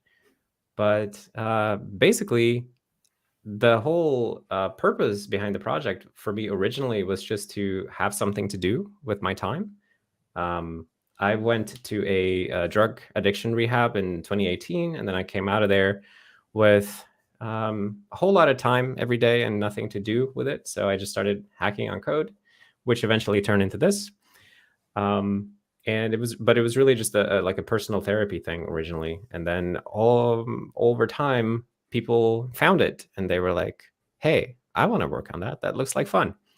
And we just grew organically from that, really. And it became what you see today, which is just hundreds of people finding their own reason and their own purpose in working on it. And there's no real plan or like rigid structure around it, but it's just people who love programming, having fun with programming, and helping each other sort of see what we can do. And I'm going to turn the question to Linus a bit because I usually answer this question. So it's good to have somebody else. Like, why are you doing this, Linus? I mean, I didn't create it, so at the core, sure, I can't answer the question. But I guess for most of us, it's the fun of it. And for anyone not believing that, I would like to point you to a website that Tim made, which is called noreallyjustforfun.dev, I think, where he outlines that, yes, some projects are indeed just to have fun programming with friends. And we're not trying to like turn this into a product that eventually creates money or something like that, which sometimes people like try to do. It's really just enjoying the process of learning and then writing some code for a cool thing, like a JavaScript engine or a web browser. Just working on that and enjoying it, really. Yeah, and obviously we can only guess what everybody else's motivations are, but I suspect they're probably close to what you just described, just having fun. And for long term, like in the long term, I want to use this system for myself, but I'm not in a hurry to do that. Like I would rather make it do everything I wanted to do and then switch to using it. But I know there are people working on it who have no interest in using it, and they just find it interesting or fun to work on. Yeah. And it's all good. Like it doesn't matter why you're doing it, as long as you're net positive impact, then we're happy to have you. Indeed.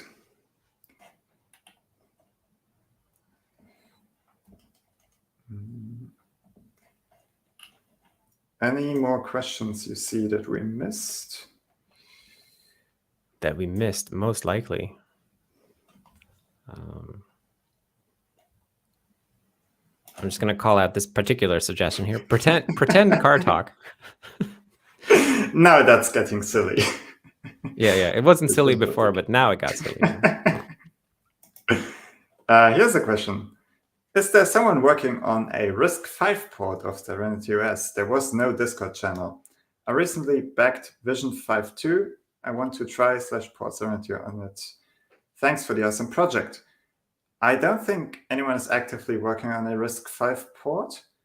I've heard some people express interest in it. So there's definitely an audience for it. If you want to get started, there would be people to help you out. But currently not ongoing. Yeah, and it might just be that somebody needs to be that person who does the initial push, right? And then an avalanche of other people would join. But it's hard to know until somebody makes that push. Yeah, and it's always also a question of, do you have a use case for it? Because, most of us just have an x86 computer. And so obviously it runs on x86. And then someone wanted to run it on a Raspberry Pi. And so that naturally creates a need for an ARM64 port. And so if you have a RISC-V board that you want to run it on, then that creates a need for a RISC-V port. Indeed, yeah, an organic need. So that's perfect. Stolas is asking, is there a firewall in SerenityOS yet? There is no firewall at the moment. And it would definitely be a nice thing to have some basic filtering capabilities so that we could, filter out stuff that we don't care about coming in on the wire. We also don't have, we have some basic static routing, but there's a whole lot of stuff missing. Our networking implementation in the kernel is very, very bare bones. And our TCP implementation is also missing a lot of features. It's bare bones, but it's missing a lot of performance and scaling features, for example. So plenty of stuff to do there. And if you wanted to work on a firewall, you could absolutely do that and start out with something simple. You don't need to have sort of a user space configuration tool initially or something. You could just have static rule set that gets loaded on boot, or I don't know. Definitely a huge area that we could improve in. So yeah. Also brings us slightly closer to running it on servers. There's a very old issue about hosting the SerenityOS.org website on a SerenityOS machine. But you can't really put that on the internet with the current kernel capabilities. Well, you could, don't you have? The thing is, it runs in Docker, so there's sort of a protection mechanism. Even if you crash the kernel or try to get out of there, it still runs in Docker, which I assume is reasonably safe. It doesn't run Serenity on bare metal, which would be a bit more adventurous. Yeah. Okay. Well, it's one of those things that we should do more of, though. It's just putting up a machine and then stress testing it by just spamming it with packets and stuff like that. Yeah. Because I don't know if anybody has done any structured stress testing of the network stack. We've done some unstructured stress testing by you putting up a server and then it dying 10 minutes later. Right. But just putting the networking stack under a stress test would probably yield a lot of actionable issues, right? Let's see. Visits Pain, it's nice. Visits Pain, it's nice? No, that's Visit Spain, it's nice. Oh, sorry about reading that in a dumb way. All right, so Visit Spain says, just for fun, are there specific features, capabilities, / technologies you won't implement because you know what a headache they will be? I can think of one. Okay. So we currently don't have any swapping, writing memory to disk if you run out of actual physical memory. Just because we all know what an awful experience that is when your machine, at least on Linux, I don't know how well it works on Windows, But like once it reaches that limit, and everything just grinds to a halt, because it's not nearly as fast as RAM. So it's kind of like, why even have it in the first place if it's going to be unusable? So, which is why we currently don't have it. Yeah, it's a tricky thing. And whenever you try to talk about this, then these people who are completely convinced that swap is 100% necessary, they always butt in and say like, well, you have to have swap. Otherwise, you can't hand out infinity memory to everybody. But what if you don't do that? You don't hand out infinity memory, and you sort of structure your programs so that if there isn't enough memory, then they just say like, oh, well, sorry, you have too many apps open, right? It's one of those things where I feel like we went a bit wrong as a group, like software developers, where we somehow decided that, oh, it's totally acceptable if the system sort of starts grinding to a halt or stuff starts crashing silently when we run out of memory, because usually it doesn't. Like iOS, I feel like is a good example of that. I don't know how it's like on Android, but on iOS, at least for many years, it was like something you open an app that you haven't used for a while and it just restarts because it ran out of memory while you were not using it, and it killed the app to make more memory. Yeah, I'm pretty sure it's the same on Android, even to this day. And that seems kind of reasonable as long as you do it in concert with the applications. So like an application sort of learns that it's either it learns that it's about to get yeeted, and then it gets a chance to save state and stuff like that. Or applications are forced to save state when you switch away from them, and then the kernel is sort of free to nuke them at any time, sort of like our purgeable memory thing. I feel like there are ways to structure this in a sane way and then get away from the whole, well, you have to have swap because we're handing out infinity memory and swap is the only way to back that up. Anyway, it's just an area where it just seems to me like the collective wisdom went wrong somewhere. And I'm not sure that what I'm saying makes 100% sense either. I just feel like we need to explore it. Anyway. Yeah. And to be fair, I've seen it work reasonably well on modern machines. So Apple, for example, still ships modern MacBooks that only have 8 gigabytes of RAM. But the disk or whatever they do in the background is so quick that you actually don't notice it when it starts swapping. So it can work, but in the past, the usual experience has been very different. Yeah. The Mac also uses page compression in their kernel. So they have like a first layer defense, which is you run out of memory and they start zlibbing memory pages, which tends to free up a lot of stuff. And then only once that stops working, they start to swap out to disk. And of course, you're swapping to SSD, which is substantially faster than spinning plates. So yeah, swapping to SSD is less painful, but it still just feels like a fundamentally busted design to me. That just like it's like a bank giving out money to everybody and then expecting nothing to go wrong. Yeah. Anyway, let's see. Here's a question from Tim. Since it seems to have been skipped earlier, Andreas, do you have your ICC setup documented somewhere? I tried to set up a cluster myself, but ended up with issues due to ICC moving around GCC. Oh, no, I said I would document it and then I forgot. So I can definitely do that. Can you ping me on Discord? Because I'm going to forget everything that I said here. So if you just ping me on Discord to write down how my thing works, I would really appreciate that. Another question. What is the meaning of the AK namespace? Are those Andreas' initials? I'm not sure. Are they? I'm not sure either.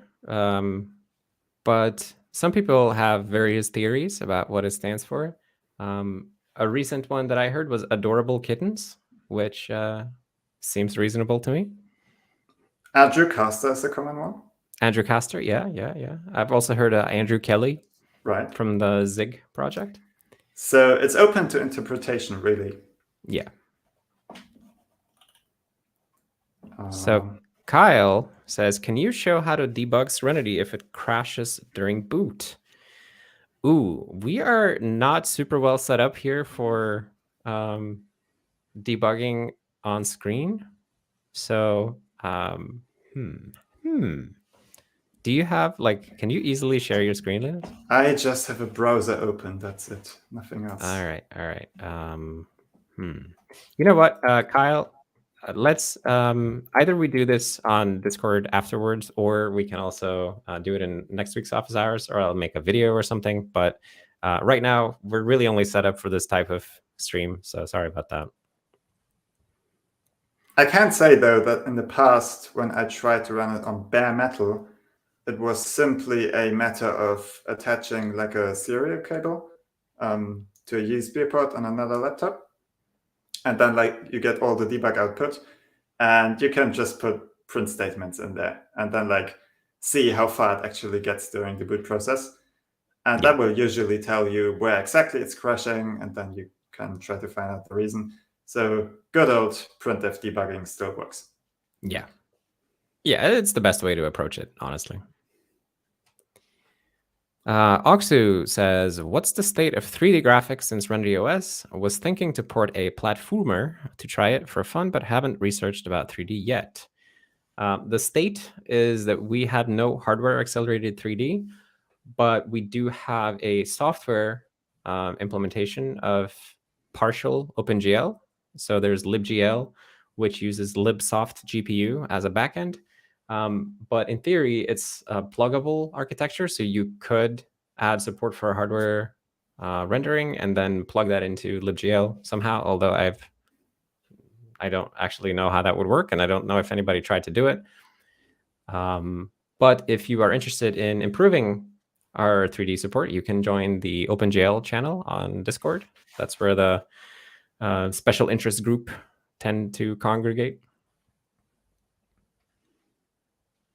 And Sam says, on the topic of swap, do we have an killer? I know we try to reclaim purgeable memory, but if that's not enough, do we panic? No, we should not panic.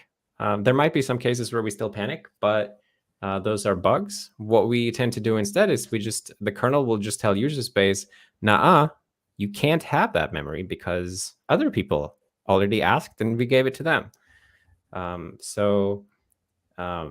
In practice, most programs don't respond to this in a super good way. Like they sort of just respond by, all right, well, I'll just crash then. But that's sort of our killer. Our killer is that programs themselves die when they don't get the memory that they ask for. And the sort of the longer term thinking with this is that we will, we've already done a bunch of work on propagating these allocation failures up the stack. And then the idea is that we want to find suitable places in the stack where you can sort of handle these things in a graceful way. So for example, if you are working with image editing and you're doing some big operation that does a bunch of allocation, one of them fails, you will bubble up the stack and to the point where you can say like, okay, well, this operation failed because we ran out of memory, but then you can gracefully continue using the application. There are going to be cases where applications will not have any reasonable recourse other than exiting. Especially like if you get to the near top of memory usage, if you have a 1 gigabyte machine and you're using 999 megs of RAM, let's say, then even a small allocation can trip it up. And in that situation, like it's going to be hard for new applications to launch. Maybe there are some strategies for that too. I don't know. Like you could have something like an initial memory budget that applications could ask for when they boot up. And if that doesn't work out, then they could fail gracefully without trying to do anything. But to your question, we don't have an killer. We let user space handle it. And the long-term thinking is that user space has to get better at handling conditions rather than the kernel getting better at shooting somebody in the face. A Yacht question. Is it a coincidence that Yacht is made up of the initials of you and JT? Yes. Next Totally. question.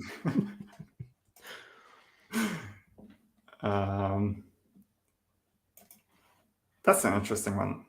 Tommy asks, both of you, what is the first thing you will do when the stream ends? I'm going to make a small mountain of sandwiches and watch the new Lord of the Rings series, 2 episodes. I don't have made a plan yet, but what about you? Well, what I usually do is I eat a sandwich and then I lie down and fall asleep. That's a good plan, honestly. Yeah. It's not the most exciting thing. I just tend to be super tired after stopping streaming. Yeah. And I don't know. It's like, it's obviously not physically demanding. It's just there's something very mentally demanding about being live and the sort of the pressure of just having to continuously be in the moment and do this whole thing. And it's exciting. It's a kind of fun, but I find it very tiring. Yeah. I mean, I don't have as much experience with streaming, obviously, but what I often do is after I record a video, sometimes I get straight to like editing it.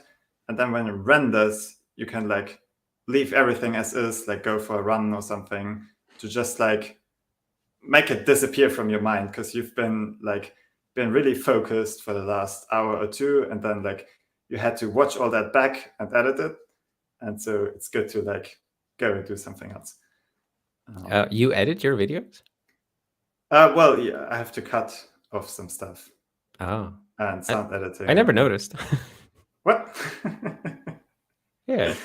But I mean, it's not super edited, but like obviously cutting off stuff at the beginning and end, and then like fix up some sound. And I try to edit out all the long compile pauses because I'm not very good at like speaking over them. So sometimes if I notice this is going to take 2 minutes to compile, I just cut that out because I don't want people to suffer through that. That's fair enough. That's fair enough. Little things like those. You can also ramble while it compiles. Like maybe that's something you have to practice. Yeah, probably. But yeah, basically just gonna relax is the strat, I think.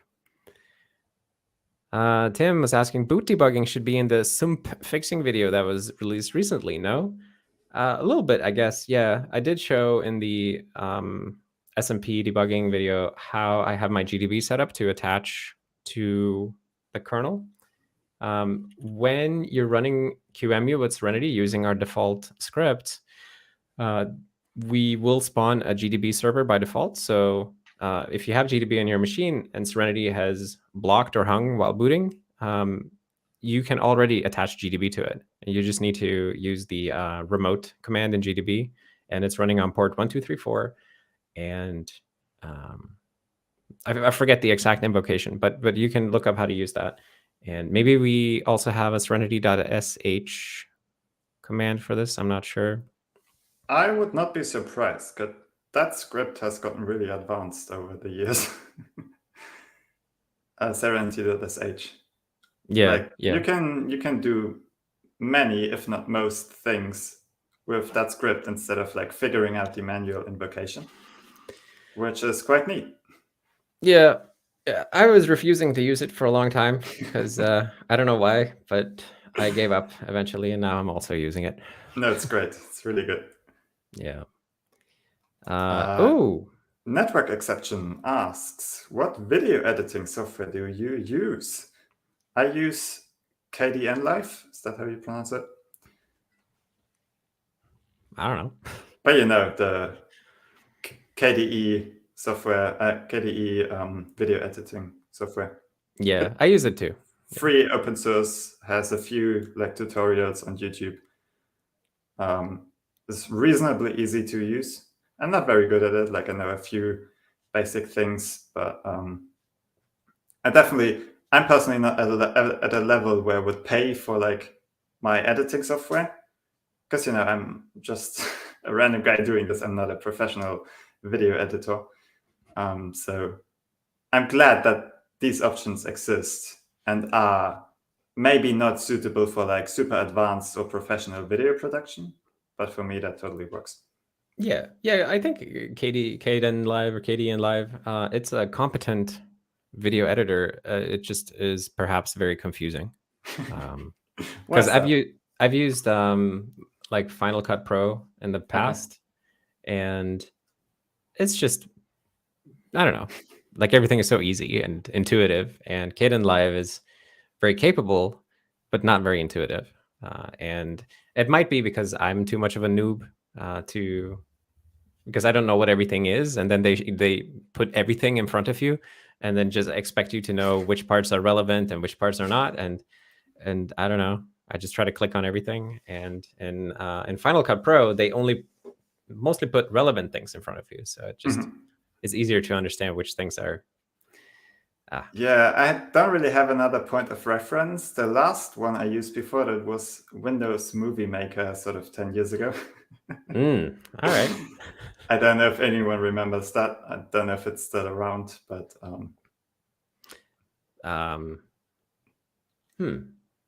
that's not a bad software though. Like very easy to use. Very easy to use, very basic. Yeah. Okay, we got a super chat question here from Jesus. Thank you very much for the super chat.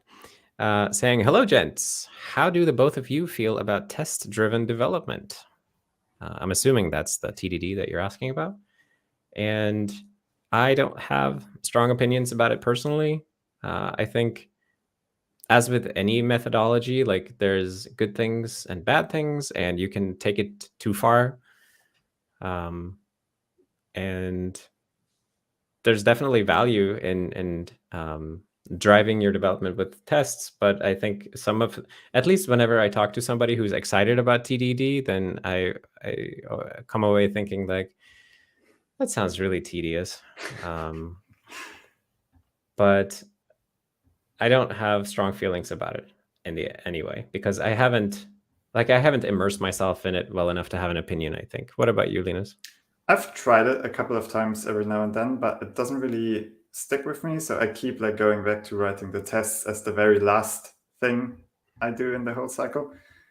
Maybe I'm doing it wrong, but I do like making up APIs first before I implement them. So like writing out a simple program that uses like the various functions I'm about to write. I do enjoy that. Yeah, find that useful. But exactly. maybe not the whole test suite up front. Yeah, I do exactly the same thing that you described. Just come up with the APIs first, write a skeleton that calls them, and then fill them in. More like API-driven development, I guess. But there are many people who say that they get a great value out of TDD and that they wouldn't do it any other way and so on. And that's great. I'm glad that there are people getting value from different approaches. I think in a project like Serenity, where we have so many different people working on it just for fun, it would be very unproductive to try to embrace any kind of sort of hardcore dogmatic approach to software development like this, like, oh, now we're gonna do it this way, everybody. But for personal use, I don't know. I feel like this is kind of not a great answer because I don't have enough experience with it, but that's just how it is. Yeah. Let's see. People are suggesting other video editing software in the comments. That is great. Yeah, I'm not like married to KDN Live. I'm happy to try other software, but there's always a learning curve to them. So unless I know the new software is going to be better or provides more value than the one I currently use, it's really hard to like just learn it for the fun of it, you know? Yeah. Yeah, it's not that fun. Exactly. Sophia says they pronounce it KDN Live. KDN Live. Yeah. Caden Life. What kind of name is that? It's such a weird name. Let's see. Dun, dun, dun. Gazehound says, I used to exclusively use Windows Movie Maker. Lol. Good for simple stuff. Yeah. I think that's something that it feels like there's this gap in the market almost for a stupid, simple video editor. Because I know I would use one if I didn't have to use Caden Life. But there would be something much, much simpler that would solve my needs. I would probably be interested. Because my needs are very basic, and I suspect yours are as well, Linus. Like you really just want that Windows Movie Maker workflow, right? Like I got my clips, and I want to cut out this part right here, and that's then it. fade between those and make a transition here and add some text on top, and that's basically it. Yeah, you want to have that text at the start of the video, like every Windows Movie Maker thing. Because I remember they would start with the text, and the background was kind of sliding a little bit or something. That was great, yeah. Cool stuff.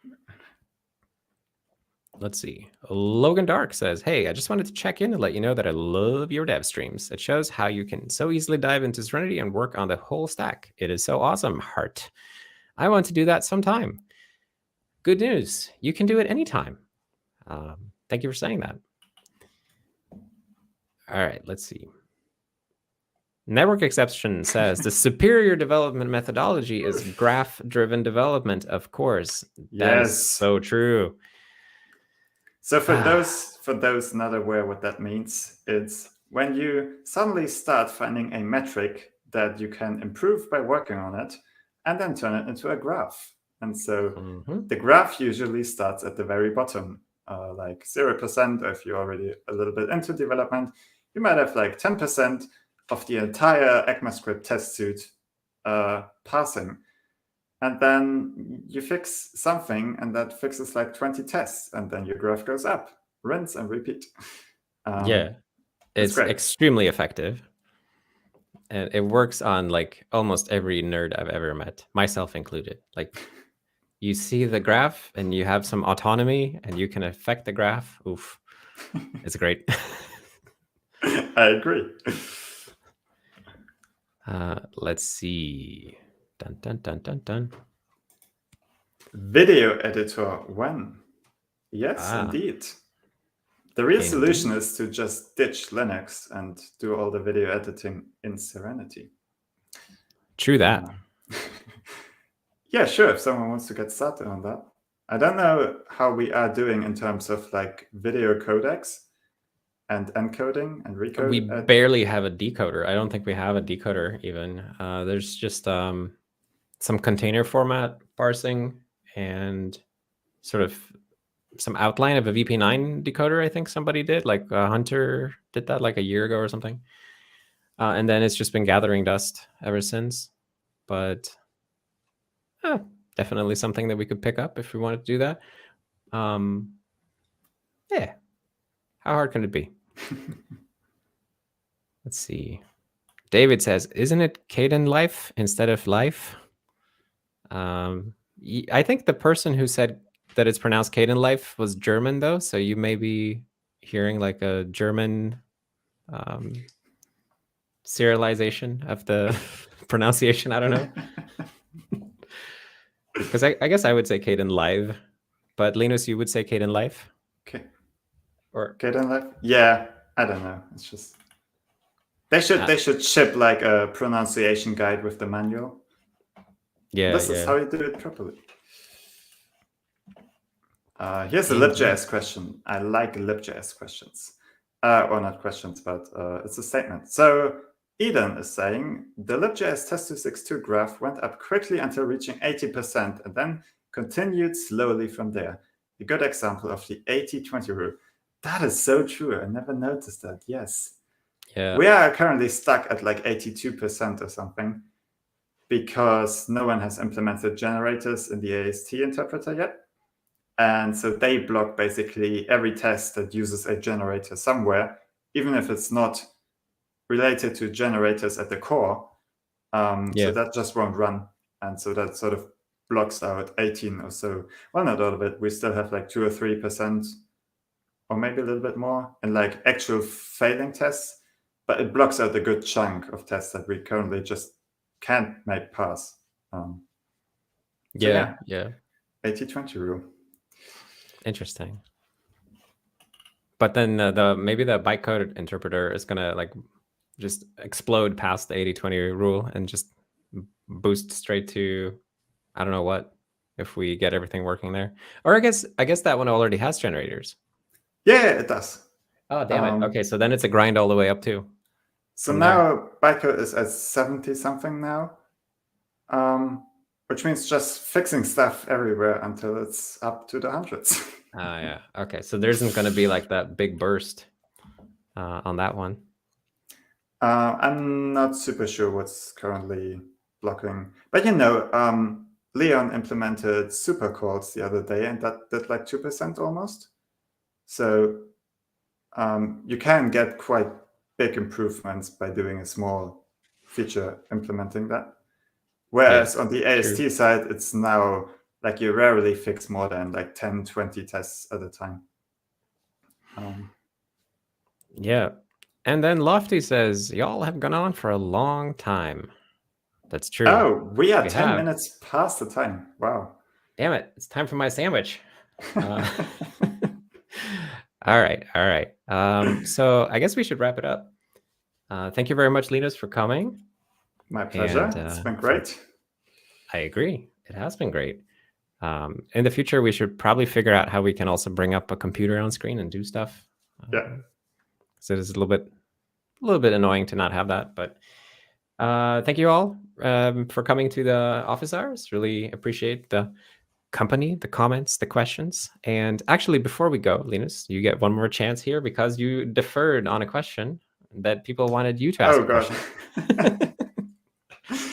Okay, my question would be, what are you currently working on in SerenityOS? Just put something in the comments. What are you working on? Maybe this weekend or last week or whenever you think is recent. That is a great question. And I don't see any answers yet. Yeah, I think we're like a couple of seconds behind probably. Yeah. But you know, you always see it when it hits the pull request queue, but sometimes people are just working on something fun silently and they don't tell anyone about it. So yeah, that's so weird. I mean, I get it. Like, it was really fun when Luke, for example, just like presented a finished start of WebGL, for example. Yeah, like, that was fun. No one knew about that. That just like appeared one day, which was really cool to see. So let's see, we have a few answers. Nothing, ashamed. That's fine. Kyle is working on toggle-able applets, and Huberto is working on a timer app. We don't have a timer app yet. That's right. Not yet. Clipboard support, CSS Grid. Lots of great stuff there. Tim is eventually going to implement XZ. Maybe on stream, maybe not. Possibly a 10-part video series. We'll see. Cool. Yeah. Thanks for the answers, everyone. Yeah, indeed. All right. So that'll be it for the stream. So thanks to everybody for coming. Before you go, don't forget to subscribe to Linus. I'm posting his channel in the chat. Very good. You better go and subscribe. And I guess we'll see you all next time. Bye. Bye.